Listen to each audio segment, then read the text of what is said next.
Hello guys, আজকে এসেছি আমরা তিস্তা পার্কে। আর তোমরা কে কে এসেছো অবশ্যই কমেন্টে জানাও। এই পার্কে বিভিন্ন প্রাণীর প্রতিচ্ছবি সংরক্ষণ করে রাখা হয়েছে, যেমন ময়ূর বা ডাইনোসর।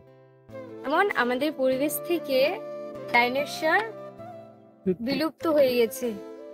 তো এখানে রয়েছে মানুষজনের বিনোদনের জন্য বিশেষ এক ট্রেনের ব্যবস্থা, যেমন হচ্ছে এটা। আমরা হয়তোবা দেখতে পারি বিভিন্ন দার্জিলিং জেলায় পাহাড়ি অঞ্চলে ভ্রমণ করার জন্য এইসব ট্রেনের ব্যবহার, কিন্তু এখানেও ব্যবহার করা হচ্ছে। এটা কোথায়? তোমাদের নিয়ারেস্ট এরিয়ায়। কোথায় এটা? তিস্তা পার্কে। আরো কি কি রয়েছে চলো সবটা ধাপে ধাপে যান। হচ্ছে ওয়াটারফল। আর এটা এখনো চালু হয়নি, হবে সন্ধ্যা টাইমে। বাট আমরা তো থাকবো না, এই জন্য এখনই ভিডিওটা করলাম। যারা যারা সন্ধ্যা টাইমে আসবে তারা এই আনন্দের উপভোগটা করবে। আমি এখন ফুচকা খাবো। দেখো ফুচকাগুলা, এই যে ফুচকা ঝুলটা। তো যাই হোক বন্ধুরা, এই সমস্ত কিছু দেখার পর আমাদের এখন বাড়ি ফেরার পালা। যাই হোক, তোমাদের ভিডিওটি কেমন লাগলো অবশ্যই কমেন্টে জানাও। ভালো লাগলে অবশ্যই লাইক করো, চ্যানেল থেকে দেখে থাকলে সাবস্ক্রাইব করো, ফেসবুক থেকে দেখলে ফলো করো।